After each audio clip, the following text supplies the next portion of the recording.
যে সরকারকে যে সিকিউরিটি बीएसएफ है जो आर्मी है जो ये जो बॉर्डर के जो सिक्योरिटी करता है तो बांग्लादेशी पाकिस्तानी कैसे आया। हाँ वो लोग आएगा तो मेरा तो प्रॉब्लम हो गया ना। नहीं, इम्पोर्टेंट बात आपने ये कही कि भाई ये है कि अगर 11 साल से मोदी जी की सरकार है तो सरहदों की हिफाजत करने की ड्यूटी किसकी है? केंद्र सरकार की है, पैरामिलिट्री फोर्सेज की है, बीएसएफ की है, और बॉर्डर पर जो पैरामिलिट्री फोर्सेज तैनात हैं उनकी है, गृह मंत्रालय की है। तो सवाल उठता है 11 साल से लोग आए कैसे?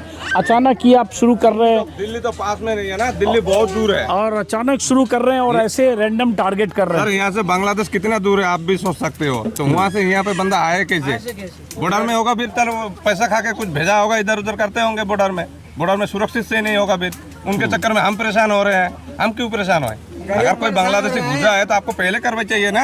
वहाँ से मान लो बंगाल से यहाँ मेरा खुद 36 घंटा लगता है आने में। दक्षिण दिनाजपुर से मालदा ट्रेन पकड़ते हैं हम, यहाँ आते आते 36 घंटा लगता है दिल्ली में। तो वहाँ से डायरेक्ट कैसे आया बंदा? उड़ के तो आया नहीं होगा, या फिर वही लोग घुसाया होगा पैसा देके, या फिर कुछ भी करके घुसाया होगा।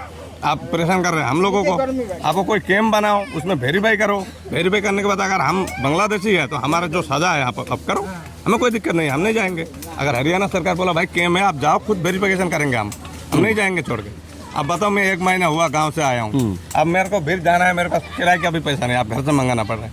अब घर का पैसा से जाऊँगा तो घर में दिक्कत होगा ना फिर। तो अगर यहीं पे वेरिफिकेशन हो जाता तो हम यहीं पे वेरिफिकेशन करके काम कर लेते हैं ना आराम से। ये एक वाजिब सवाल ये कह रहे हैं कि आपको अगर लगता है कि संदिग्ध हैं, डाउटफुल है, तो आप वेरिफिकेशन कैंप लगा दो।